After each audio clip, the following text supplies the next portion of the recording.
All right, guys, welcome to an ultra special video today. As you can tell, we're in a completely different background, and I've got my best friend Drew over here to thank for that. We are filming live in a completely remote location, as they say. So it's just a very cool spot to record. And on some of my travels recently, I'm up here in Columbus, Ohio, and Drew lives, not too far away from there. So he has secured a special private bunker for us to do none other than basic training stories from us in the United States Army basic training. Fun times. So, Drew, welcome to the show. Thanks for joining the channel. Thanks, man. And in no particular order, let's just get started here. So I thought of a first question. Okay. What led you to join the U.S. Army? Well, being honest with you, I come from a military family. My grandfather was a Marine. My father actually was a Marine. Goes clear back until the Civil War, so it was kind of tradition for me to do it. And also, I wanted to be like Rambo, I guess. Growing up, first blood and all that. So Yeah. What about you? For me, it was obviously we joined probably in 2002, early 2002. September of 2002. Yeah. That's when we actually started at basic training. Prior to basic training, Drew and I did not know each other. Nope. And so I enlisted after seeing, of course, after the 9/11 aftermath, and that's when the war on terror started with, and that's basically when a lot of us who basically knew nothing of Al-Qaeda or what we had later known as what happened to Al-Qaeda after the U.S. helped them fight off the Soviets. Al-Qaeda took a sharp right turn and became something entirely destructive and entirely different altogether. And then that led up to the 9/11 attacks and the embassy bombings and beyond. So that catapulted a lot of U.S. Men and women to join the military service after 9/11. And so I was one of those folks that seen what became of 9/11 and Al-Qaeda and everything that had to do with the war on terror. And so that was one of the catalysts for me. The second catalyst was the movie Black Hawk Down. If you have not seen the movie Black Hawk Down, finish watching this and then go watch it on Netflix or purchase it or whatever you got to do. But check this out first and then go watch it. It's really good. I guess Black Hawk Down for our group of generation or our age group was probably what Platoon was for people that was born. When did that movie come out? Platoon was a big deal. In the 80s, yeah. Yeah, so Black Hawk Down come out in 2001 or whatever. Pretty much based on real events. What would in Somalia, yeah. Yeah, and actually Osama bin Laden was hiding out down there in Somalia, and so there's a lot of evidence that shows that Black Hawk Down, maybe they didn't, maybe they knew, maybe they didn't, but those guys they were not just your average citizen fighters. They were actually trained Al-Qaeda operatives down there in that country. So anyway, if you've ever seen it is a man's man of a war movie, man, and it makes you want to enlist as soon as possible. And that movie came out, and me and my roommates, Ben Wall, Ben Hornish, and we went to this. It was a 99-cent movie theater in Columbus, Ohio. I forgot the name of it. It was like $1 or something. Can you imagine movies being that price now? Jeez. So we went and watched it like 3 times. And so it is actually about a group of Rangers, several groups of Rangers that were in Somalia, and they basically they secure some bad guys, they take some bad territory, and then basically they find themselves outmanned and outgunned, and it's them just basically fighting through that city and getting back to base. And it is just an awesome movie. You got to watch it. Definitely. So that's what kind of prompted me to join the Army. And how about your recruiter? What was your recruiter like? My recruiter was he was an awesome guy. He really was. He was real down to earth. He had been a tanker beforehand, and of course had to do that in order to move on his rank. You had to do recruiting or drill sergeant, and he was an incredible dude. I'd love to see him again. You remember his name?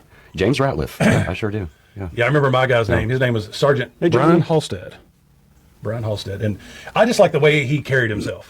Like he didn't have like a combat arms background. I think he was actually in like land surveying and geology, and so that's what he wanted to do. Is basically the Army paid for his schooling, and he was like a surveyor, to help engineers and stuff.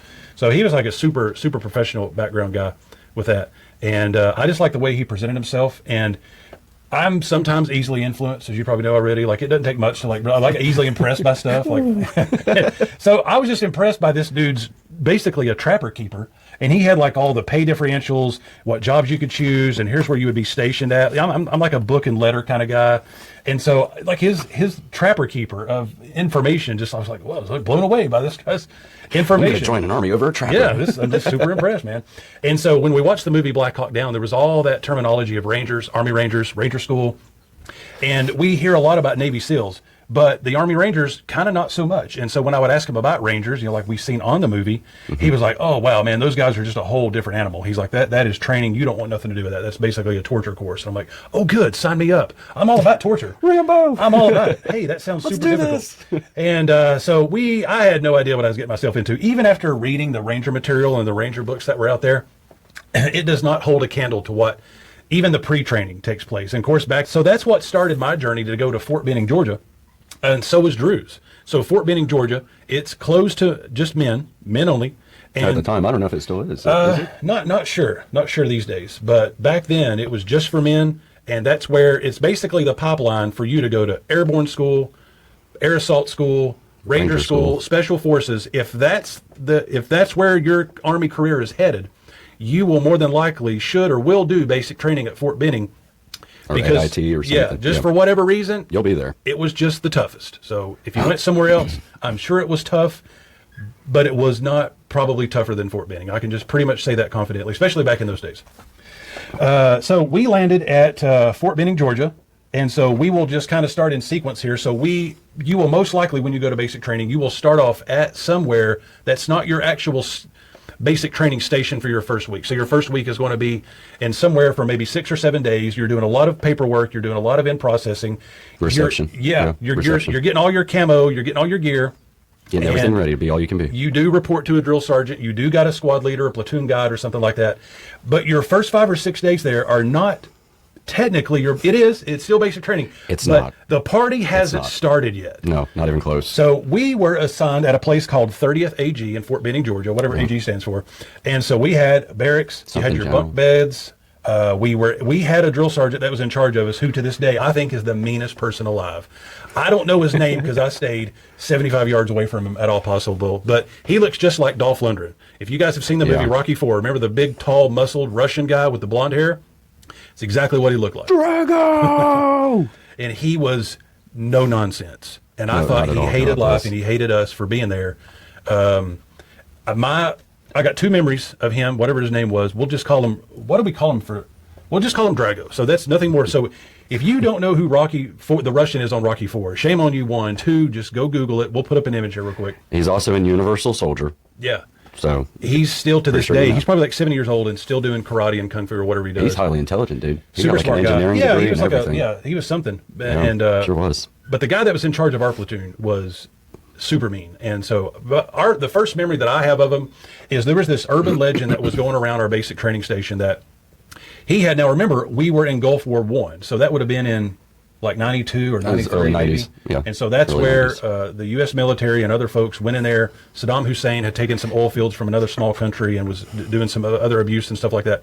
And so we went in, but the rumor was that this guy was going off base, and of course they're out in the middle of nowhere desert. And so he was out not at nighttime out in the desert, and he was doing his business out in the middle of the desert. They were on a patrol or something like that. And 3, of course, the legend is 6, 12, 1, 5, whatever the number is. Got knocked out a whole division. Yeah, but it's safe to say that there were 2 or 3 Iraqi soldiers that were coming upon his position. Now, the 2 to 3 Iraqi soldiers did not know he was there.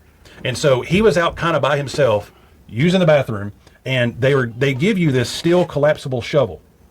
And on the side of this shovel is shredded, which means basically it has teeth on the side of it to saw wood. Kind of like a camp shovel. Exactly. Something like that. The legend is he took that shovel, and not his rifle, because the rifle would have made noise. He killed these 2 or 3 soldiers, Iraqi soldiers, with this shovel. Now, I'm just going to believe that. I absolutely believe that. I don't want to test the theory, to be honest with you. I think that's a horrible idea. And so, of course, you report that to your commander, and so, he killed 2 or 3 Iraqi guys before they got him or before they got to the base. And so that's who we first met there, was that gentleman, and that's who we had to report to. Straight off the rip, we meet Commando. Yeah, and he had a very a seriousness to him that, like, no one else had that story there. And so I remember somebody asked a drill sergeant about that story, and the drill sergeant got upset, like he didn't want to talk about it. Like, he's probably tired of hearing that story. He doesn't want to defend it. It's probably classified. And so they just moved on. So that further, it gives you all the clues that, I think that may be a real story. It was just him staring at me. I mean, anytime the guy looked over at me, I was just like, no. Yeah. I'm going to walk away. No. There were some drill sergeants there that had that look. Like if you've ever met somebody, sometimes a person that has killed somebody, either lawfully or unlawfully, they've got this look to them that most people don't have. And so there was a lot of those drill sergeants that had that look because, well, they were in Iraq defending our country and defending that country of Kuwait. And so they had that look to them. And anyway, I'm thankful for their service, and I'm thankful to be under their leadership there. But at the same time, they scared the bejesus out of us, and they knew it. This guy would go through people's bunks, and he would take this little flashlight, had a little red lens or a green lens, and and what a psycho! And he would just go over you like in your. And it was the middle of the night, and I was up for some reason, and I seen him going over people's eyes with this flashlight until they would start to stir and wake up, and then he would turn it off. And then he would move on to the next buck or something. I was like, jeepers creepers, this is just day 2. Good God, what are we doing This is here? reception. We haven't even made it to the actual basic training's not even really started yet. So, if possible, I'm going to show a video in the corner. I found accidentally a video of our basic training barracks, the Echo Battalion, 254th Battalion, and somebody had done a video there, some TV thing or whatever, so it's legit video. And the first 3 seconds is a drill sergeant yanking these kids off the bus, cussing them out, telling them to get off the dadgum bus right now, get off there, you piece of crap, get off there. No. And that is exactly how the first few seconds goes. So if I can, I'm going to put that in the corner of the video or something like that, because that's exactly what it looks like. And there's a lot of good videos out there, documentaries of what basic training is like, and they pretty much hit it spot on, thankfully. It really does give you a good view of what it's like. So was that all of my 30th reception battalion story? Oh, you forgot like the food, man. You know, they had some killer spaghetti, chicken sandwiches. You had Powerade, milk, chocolate milk. It reminded me of the school food. The cafeteria school food. I was like, if this is basic, burgers, pizza, spaghetti, good stuff, and man. Drinks, high C, and then an ice cream bar at the end. Now this is just the first 5 or 6 days. This is reception. I knew we were Keep that in mind. This is reception. knew we were being trapped. I knew these guys were up to no good. I'm like, we're wanting to go to Ranger School, and you're feeding us three chicken sandwiches, 3 gallons of chocolate milk, and unlimited salsa fries. And we did not PT the whole time, which is short for physical training. We didn't do any running, no jumping, no push-ups, and I'm like, why are you fatting us up here? Something ain't right. And so, but you got to eat, so it was hard to turn down. So basically, all the good amount of physical shape you went into, you just lost it all in 5 and 6 days. Stuffing you up, man. They were stuffing you up, get you ready. Not cool at all. So after that first 6 days, we show up at our real basic training station, which is just a mile down the road there, the actual barracks. And so there is the guy yanking people out of the bus, cussing us out, kicking your crap 50 yards down the road. And inside, I'm laughing. I seen some people were crying or shivering. I was laughing because I'm like, I did it. I'm here. Here we are. And then they're making us do push-ups, and I'll never forget us doing push-ups in that hot September heat. And there, I noticed my hand right beside a hill of fire ants. I'm just like, jeez, here we go. And that was just a good basic image of what's going to happen for the next 9 or 10 weeks down there. Yeah. Oh, yeah. It was definitely different. And, it's funny that you mentioned getting, we got fat and everything. Well, we didn't get fat, but we were very well fed when we were there in reception. Now, one memory that I have that, I just recently thought of was like it was like day 2 of being on Sand Hill away from reception. Mm-hmm. And we get up and, you get up and you do PT. It was the very first thing that you did. You didn't eat breakfast. You went and did PT, exercising, you do your running. And then you get into your BDUs. At that point, you go to chow hall. And I remember I'd stood in line forever to get my food. I was so hungry. I was starving. And you stood in line. You had to stand a certain way and walk a certain way through there. Yep. Well, finally, I get my food. I slap it down on the table. I go and take one bite. And then all of a sudden here, pop!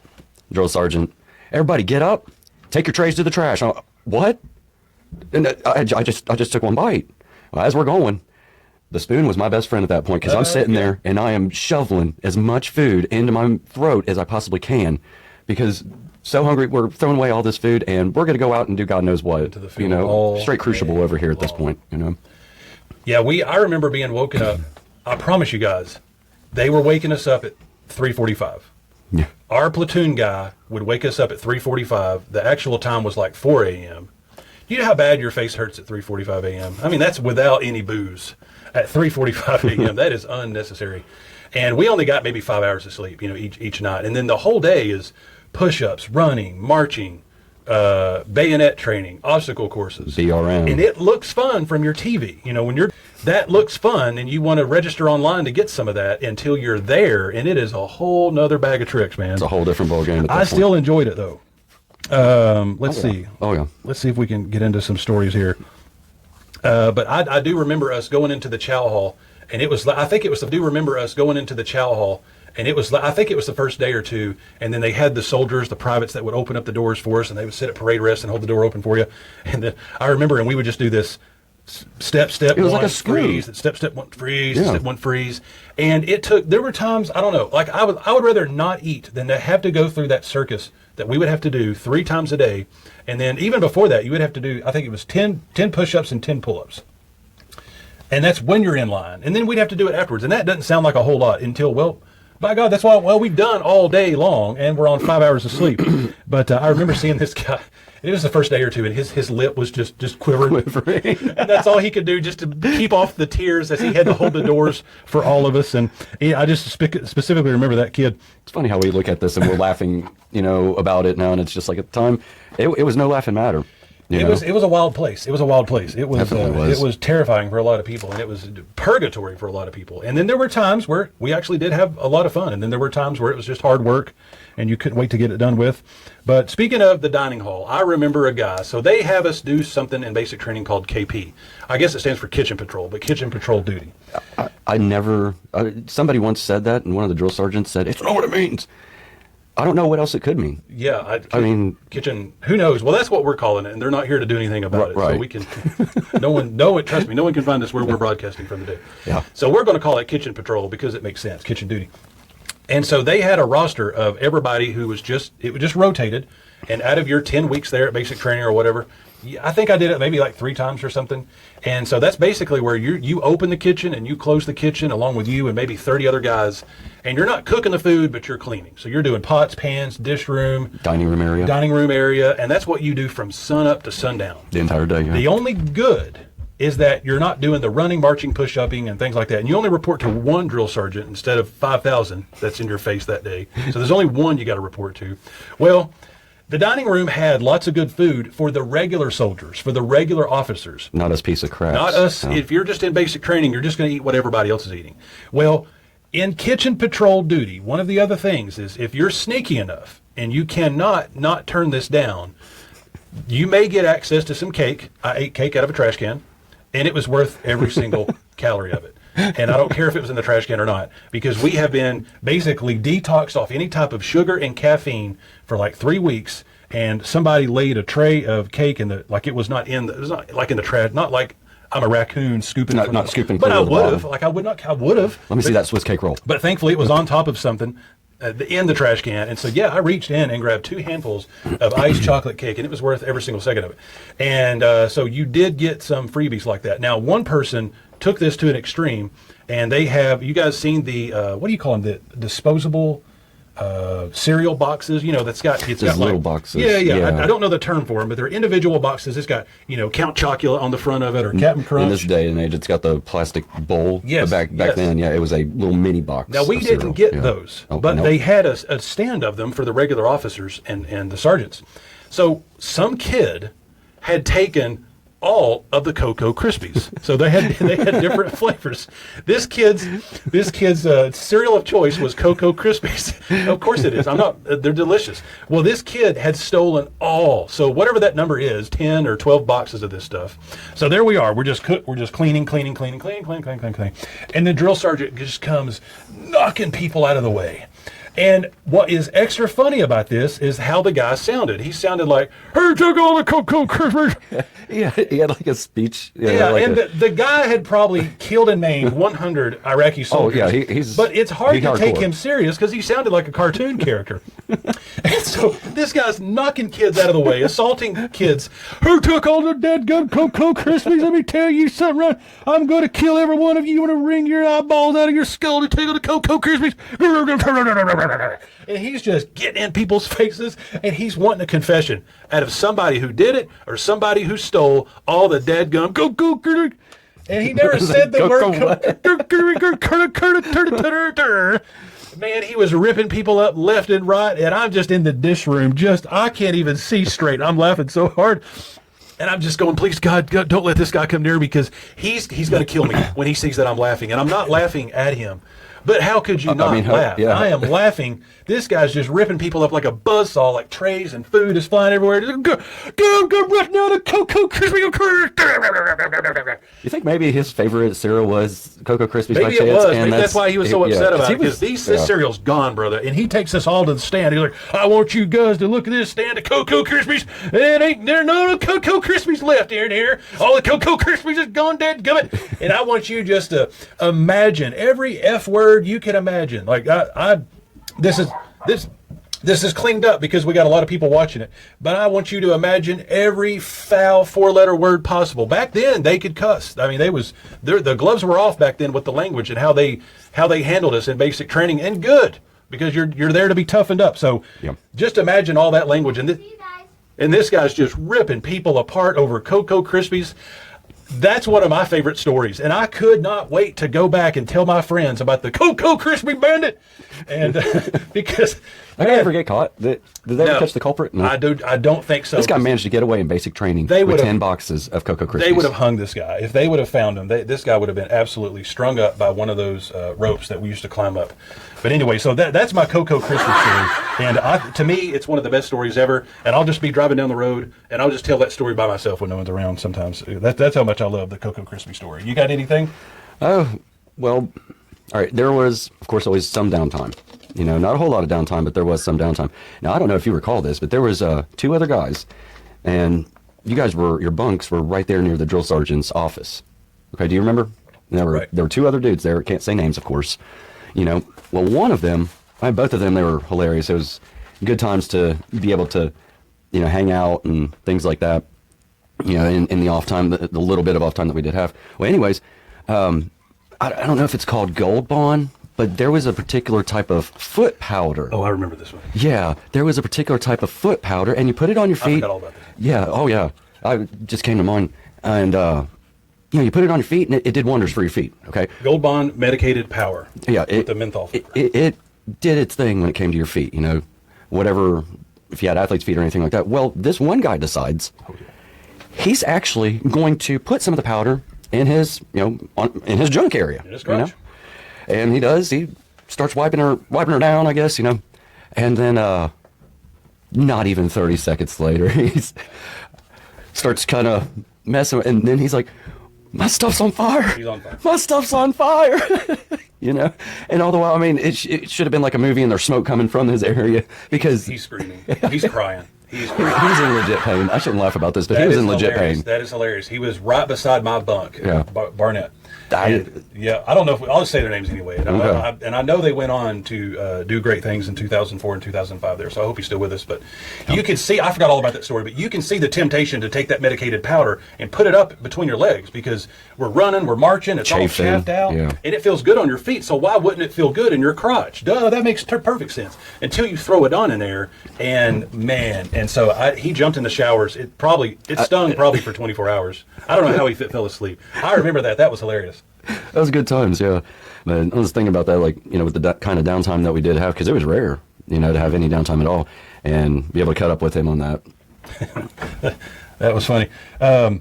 We are going back to the schedule. I remember that we woke up at 3:45, and then we would have to clean the barracks, which was strange because we cleaned them at 10 p.m. So I don't know what. There's literally nothing happening from 10 in 5 or 6 hours, but yet we would clean them again, and we would shave, brush our teeth.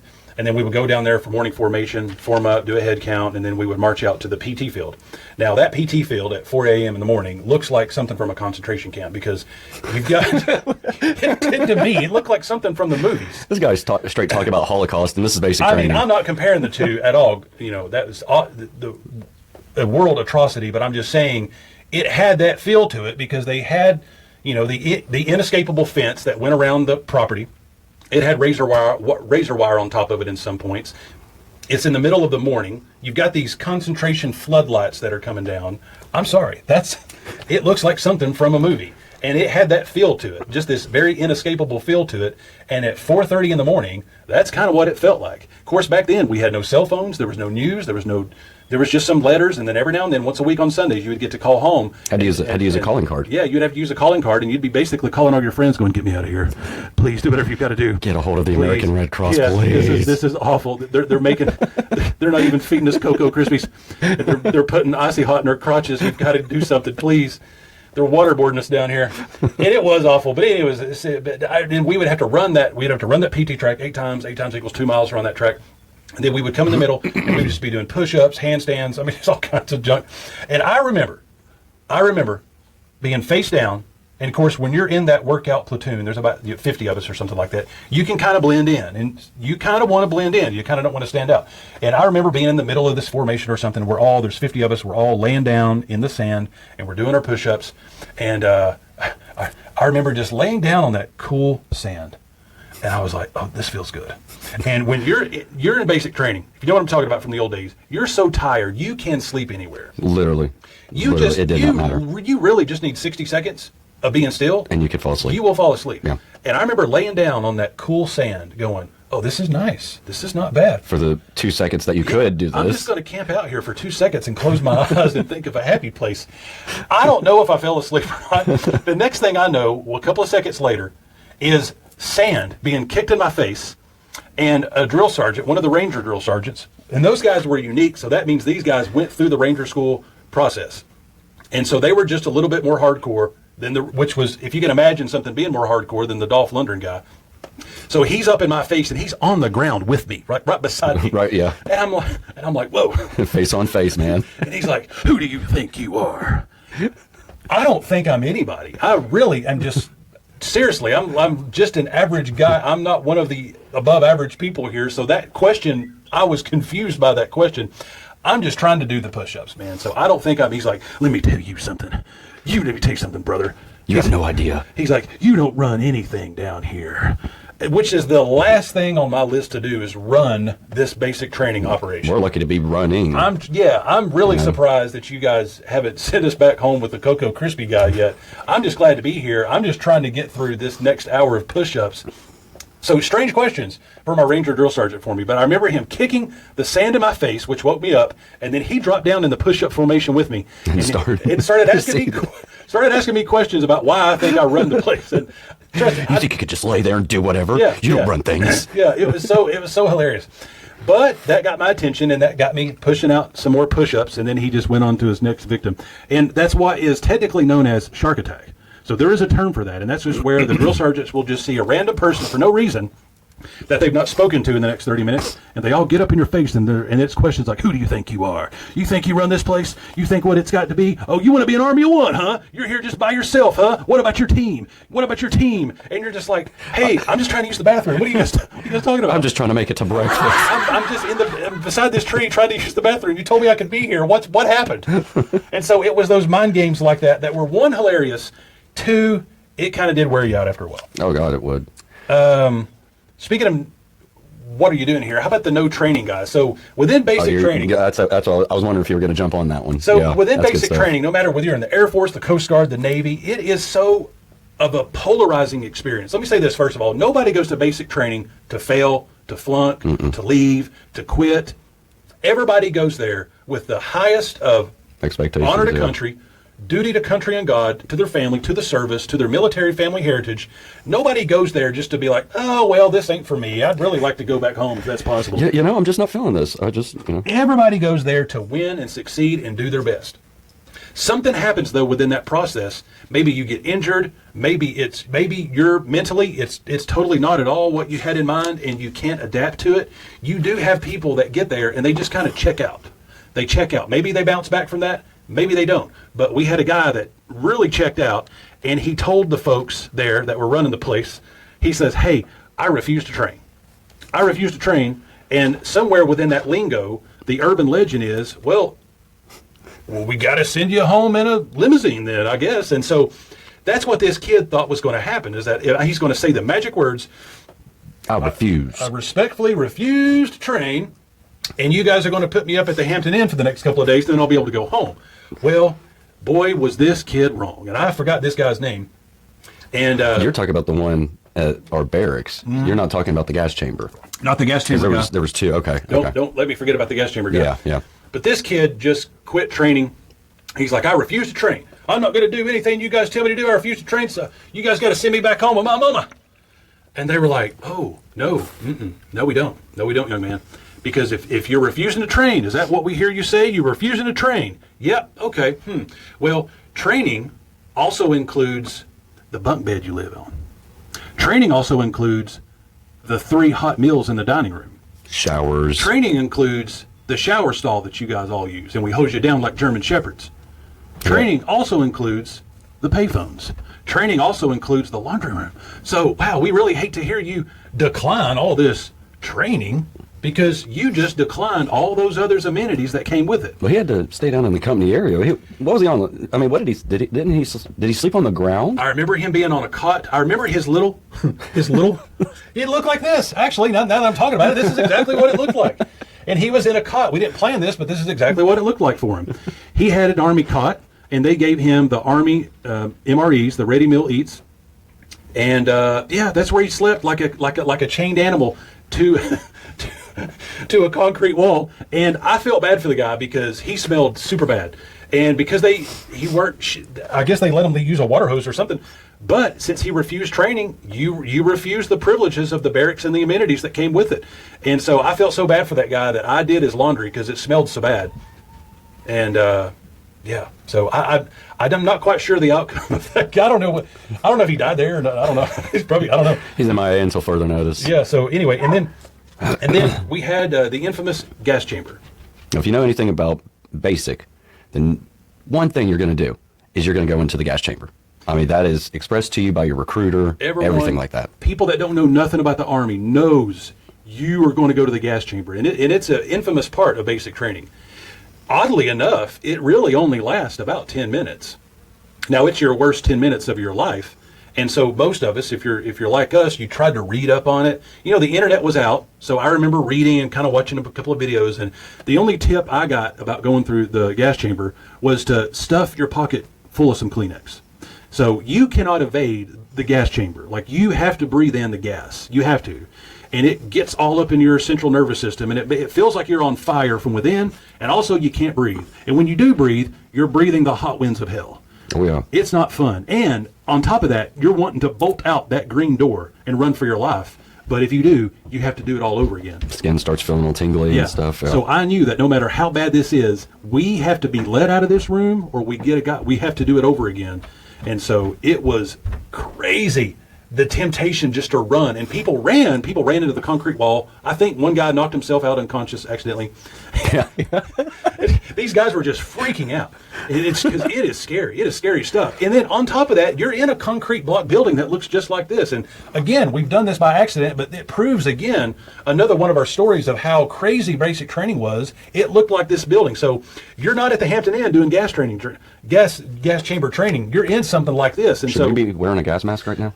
So they really know how to drama it up. Like they do an amazing job with it. But we had a guy who, and we're all just kind of either getting ready to go into the gas chamber or something, and they made us form up. And what was your take from that story? Well, the crew that I went with, there was somebody, and what you were supposed to do is you had your Kevlar on, your gas mask was on, then your Kevlar was on, and you had to take off your Kevlar, take off your gas mask, hold them out, and then put just your Kevlar on and walk out with just your gas mask. Right. Well, somebody, and I'm not going to mention names, but somebody, this guy. Oh, okay. I could not hear the instructor that was in the gas mask. I couldn't hear him, and he kept on telling me, you need to put your Kevlar on, or else you won't be able to go outside. You can't hear because 1, you're on fire, and you can't breathe, and 3, he's also wearing a gas mask, and all you hear is... So finally, one of the other privates that was there with me, he was like, put your Kevlar on, just like that. And finally I'm like, oh, okay. So in the midst of literally losing my head, finally put the Kevlar on. They finally opened it up, we could walk out. And I mean, it's a very horrible sight to see somebody when they come straight out of the gas chamber. I mean, anybody who's been in the gas chamber, y'all can relate to this, but it just everything Yeah, all your sinuses have opened up. Yeah, you're completely opened up. I mean, you can breathe probably the best you've ever breathed in your entire life about 5 minutes later from the gas chamber. Yeah. You know, but it was definitely a odd experience and one I won't ever forget. But yeah, then that one dude, you know, he. I forgot this guy's name, but I remember him being from Florida, and they had us all in formation for some reason. And then the sergeants that were in charge of us, and he's like, I need to have everybody's attention. Let me talk to you while I got everybody's attention. Let me tell you what happens to a quitter. We got a quitter. We've got a person here that hates the United States of America. That was bad to say back then. Every 20 minutes in basic training, if you're like me, I'm just going, what's happening now? What? This is not in the Discovery Channel documentary. I'm still trying to clear my face from all the snot and stuff. So what do you mean we got a guy that hates the United States of America? We got a terrorist in here? Can you put some context on it? And he's got this guy in the middle of about 200 of us. Yeah. And he's like, this guy hates the United States of America. He's refusing training. He's refusing the gas chamber. And let me tell you what happens to somebody that refuses training and refuses this gas chamber. He wants to go home. Well, let me tell you what. His home ain't going to be back home with his wife and kids. It's going to be a prison cell. He's going to Leavenworth. He's going to hell in a cell for the rest of his pathetic America-hating life. And then he had the, like a sheriff's, or not the sheriff's office, but they had MP, the military police, came up in a squad car and arrested the guy. Put handcuffs on him, and I was put him like, in the backseat of the cruiser. What the heck? Yeah. What the heck is going on here? And so they arrested him for refusing to train. And then they out-processed him out of the Army. And so that was just a crazy story of just a couple of people who they went there with good intentions, because I remember that guy talking to him. He was wanting to be a police officer or something with the military or something like that. And I remember talking to him one night. He was shining his boots, and he told us he was from Florida or something like that. And then a couple of days later, we're at the gas chamber, and the guy just was like, can't do it. There's no way. You're not putting me in that concrete hellhole for 10 minutes and making me breathe that air. And so he just freaked out, and he could not move. And so they arrested him, and they out-processed him out of the Army. And so after that scene, then they were like, okay, well, anybody else not want to do the gas chamber? And we're all like, no, when's it start? We're ready. We're good. I'm first in line. What are you talking about? We're good. Let me just finish this bag of chips. We're ready, bro. We're ready. I don't want to say I enjoyed the gas chamber, because I didn't, because I felt like I was on fire, but I'm just saying, it is not the scariest thing there. I tell you what, I hate running every morning. To me, that was the worst. When that's what they don't tell you. Like, you think you're going to run, Monday, Wednesday, Fridays, or something like that.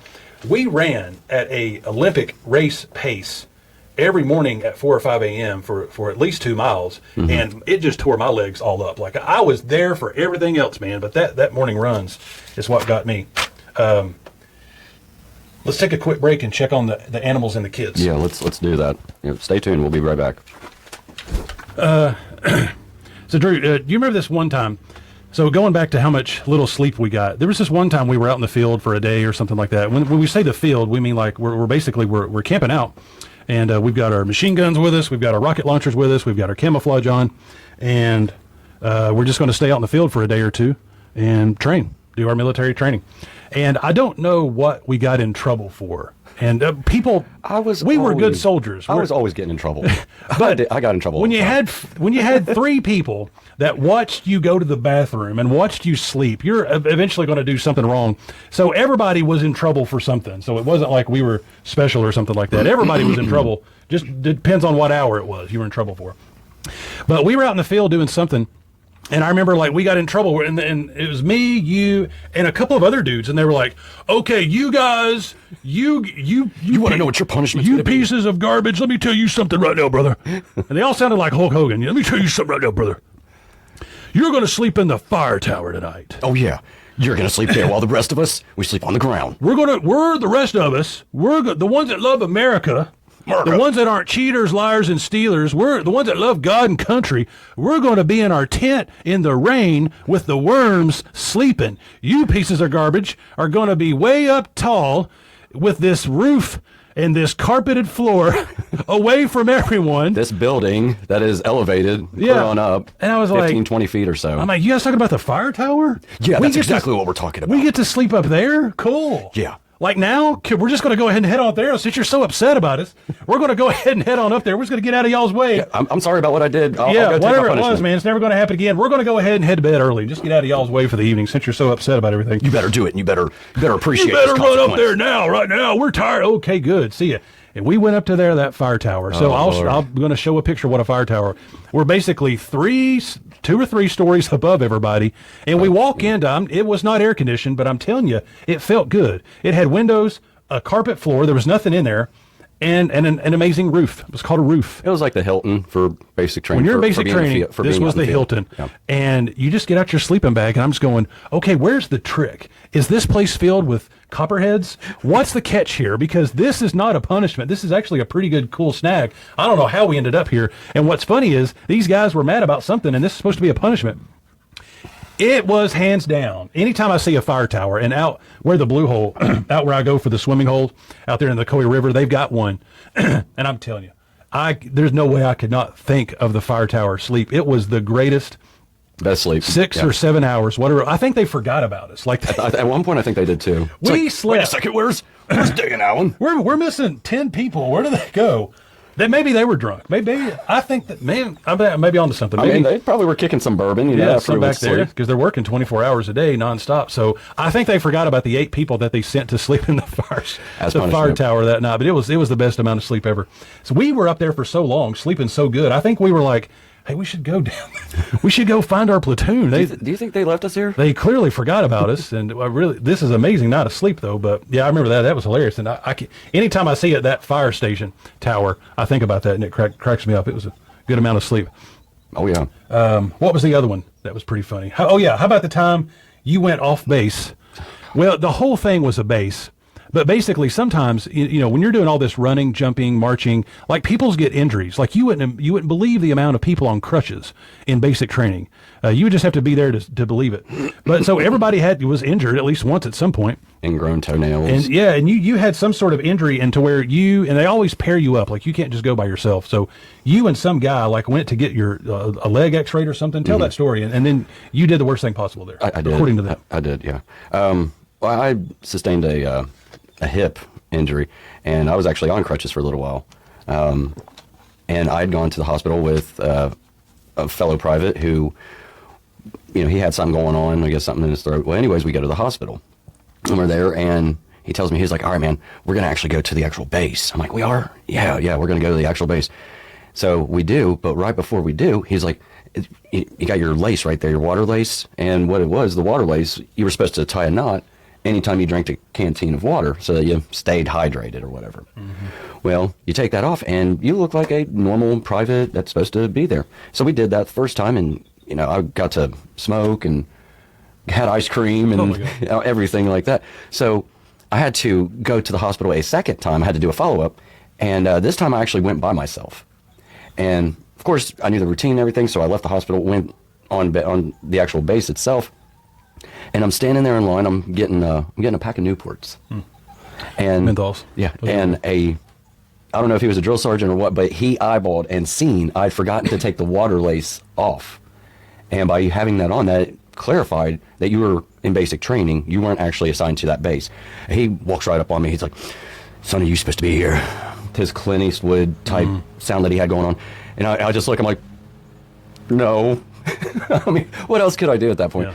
So he's like, I think I better take you back to, where you're supposed to go, the old 254. And we go back there. And you would have thought that I was planning, or took You stole the Declaration of Independence. Yeah, or I had key secrets to UFOs or something like that. Because I ended up going to trial for it under UCMJ action. And I received an Article 15 for it and had extra duties to do. Oh my God. Like the floor base, had to clean that in the office area, and just stuff like that. And like I said, I got in a lot of trouble when I was in basic training. I'm surprised on the whole outcome altogether with me on that. Just a small little thing. Don't get in trouble. Just don't just follow suit with what they want you to do, because it was not worth it for that pack of Newports. And I didn't even get to smoke them. So. They got us in formation, and they're like, listen up, guys. Here's another piece of garbage that hates God, hates America, hates this country, hates the United States Army. Tell them what you did. And you're like, I had an ice cream sandwich. And I bought a pack of Newports. And I tried to buy a pack of cigarettes. And then the rest of us are standing there like, is that what? What's wrong with that? What else? We're waiting for, did you steal a car and someone, you ran over somebody's cat or something like that? What else happened? No, that was it.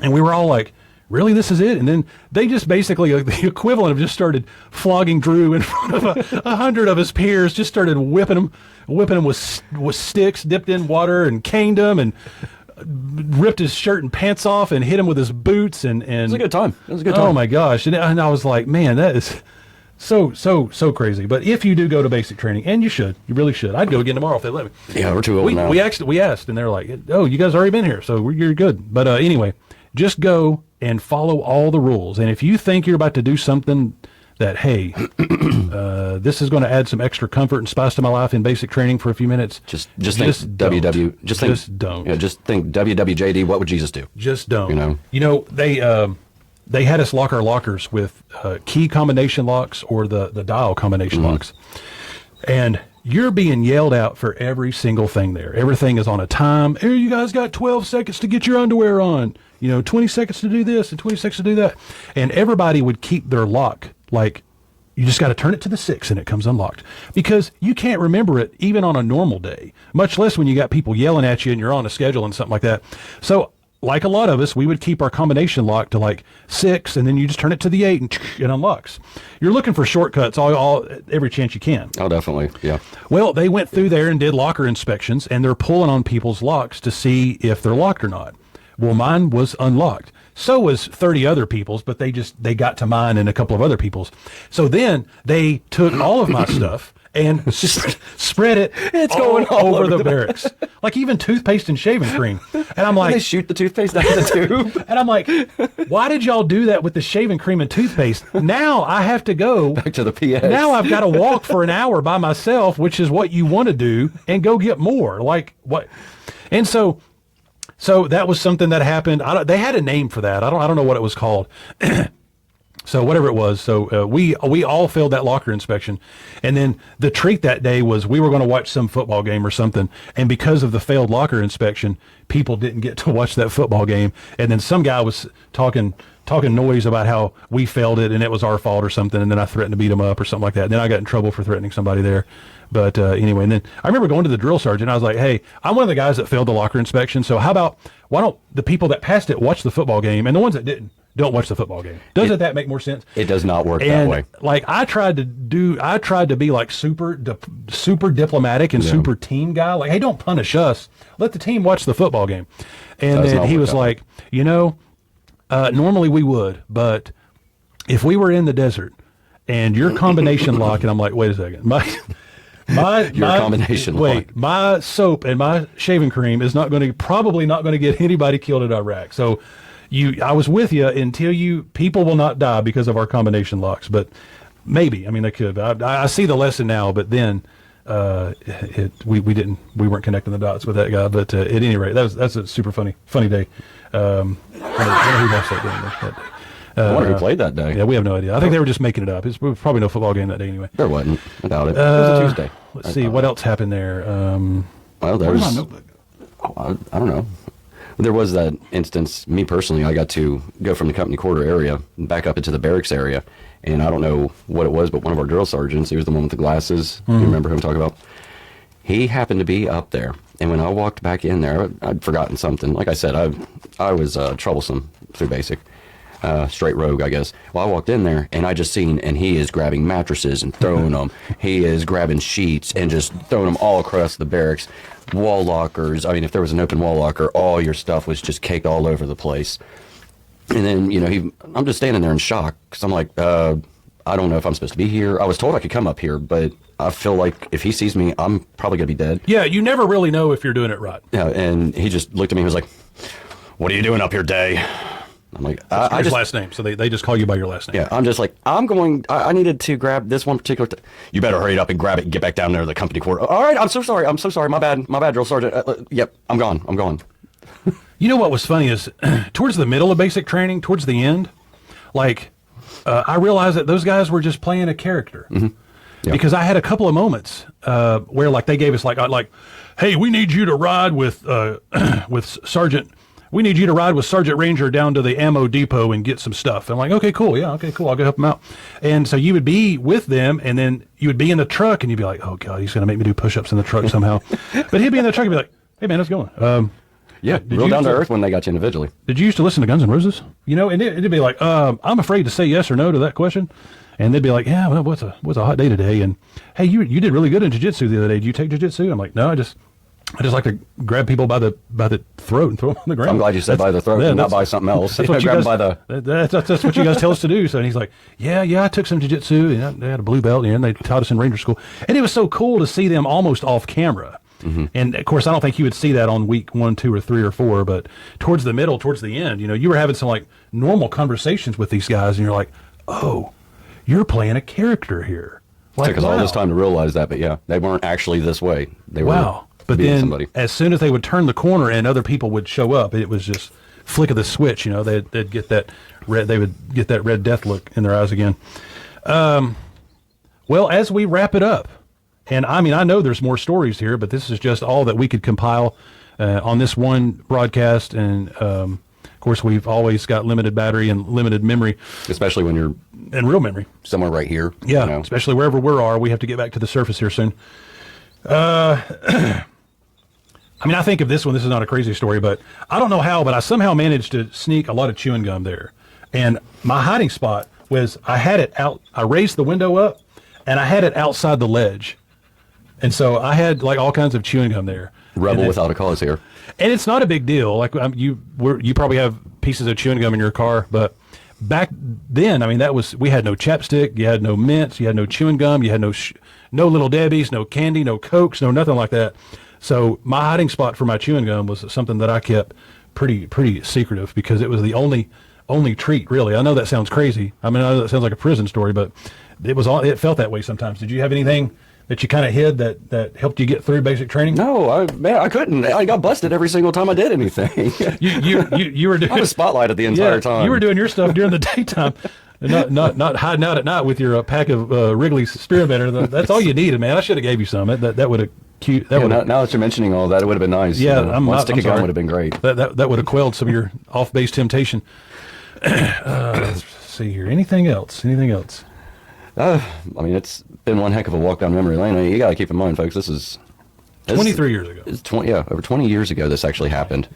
You know, because I was 18, 19 years old, and I'm almost 40 now. So it was definitely a walk down memory lane, man. Some of them stories I'd forgotten up until today, actually. It was awesome. It was an amazing time. If you're considering joining the military, send me an email and we'll talk about it. But there is lots of great resources online to help better yourself prepare for basic training. No matter which branch you're going to, I would almost recommend a person taking, like if you're still wanting to do school, or if you're one of those homebody people, you're not really sure about a military career, I don't think there's anything wrong with going the reserve or the National Guard definitely pathway first, because with that, you still get to go to basic training and you still get your military training, and then you just report once a week. Or 2 weeks. And then if basic training for you is the worst thing in the world, at least if you're National Guard or Reserve, you've got that good thought in mind of knowing that, hey, once this is over, I can go back to my house. I can have my own dogs and cats, whatever the case is, and you just do report for your monthly drill. I think that's a good path for people to go on if they're on the fence with what they want to do with the military. And then if I'm correct, once you're Reserve or National Guard, you're just a part-time soldier or part-time service member. And then at any time, you could just turn it on for active duty, but you can't do reverse if I've got that understanding correctly. The second thing I would recommend is do lots of running. You have no idea how much running you're going to do. It is not the once-a-month running test or the physical fitness test once a month. You want to be in the best shape of your life, and a lot of people equate that to being able to sleep on 5 hours or being able to eat once or twice a day or lots of push-ups, and all that is really good stuff. Oh, I want to max out my pull-ups. Man, that's going to be the last thing on your mind. You will be able to do that, no problem. Running. So you need to be in running shape. Stamina, endurance. You need to be able to run 2 to 3 miles 6 days a week. Yeah, definitely. And even if you can do that right now, you're like, yeah, I can kind of almost do that. You need to be able to do that Yeah. because you're going to be doing that at 5 a.m. You're going to be doing that 6 days a week, and you're going to be doing that on not a whole lot of sleep, and you're stressed to the max already. Well, and your dietary, from everything else that you're having to deal with. So that would be my recommendations. Would be the running. And yeah, just keep in mind, folks, if you're going to be doing this, if this is something that you want to potentially go into as, a young man, young woman, make sure that your cardio, your stamina, your endurance, being able to run. And like he said, if you can run 2 miles, start trying to do 4 miles 6 days a week. That will set you up for success, definitely. So you want the easiest thing there to be the physical activity. Everything else just falls into place. They tell you exactly where to go, what to do. You don't have to memorize the military phonetic alphabet or, the histories of the insignias and which flags came first and all that stuff. None of that means nothing. And so you just need to be ready to run, and run easy. You know what they say, train hard, fight easy. Yep. And so that's the motto you need to go down there with. Yeah, and also injury prevention. You wouldn't believe the amount of really good soldiers that got benched, because they had an injury, whether that be their ankle, their foot, their toe. And once you get injured, you got to sit on the sidelines for like 5 and 6 days. And then you're with a group of people who's also injured. And there were a lot of good soldiers that you get infected with that negativity because they came there to succeed. Now they're failures. Now they're being written up for not doing all the training. And now they've got to start over. And then they just want to leave. They just want to go home. And so staying injury free or staying out of that group is also super important. And you never hear about that. You never know about that. But that's a whole subgroup that exists there in those training, regardless of what field you're in there.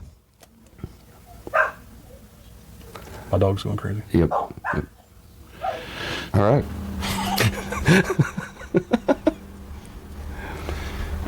Come on, man. It's like, no, dog. Oh, there you go.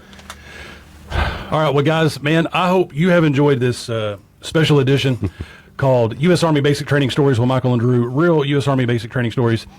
Drew, man, thanks for hosting us here in this secret underground compound bunker here. Man, it made such a good show. And, brother, thanks, man, for having us out. Really enjoyed this. And remember to like, comment, subscribe for more. And see you guys on the next show or broadcast or whatever you call it. Anyway. Thanks for having me, Michael. Hope everybody liked our stories and hopefully gave you a small chuckle or something like that. So, right on. Thanks for joining us. See us on the next one. See ya.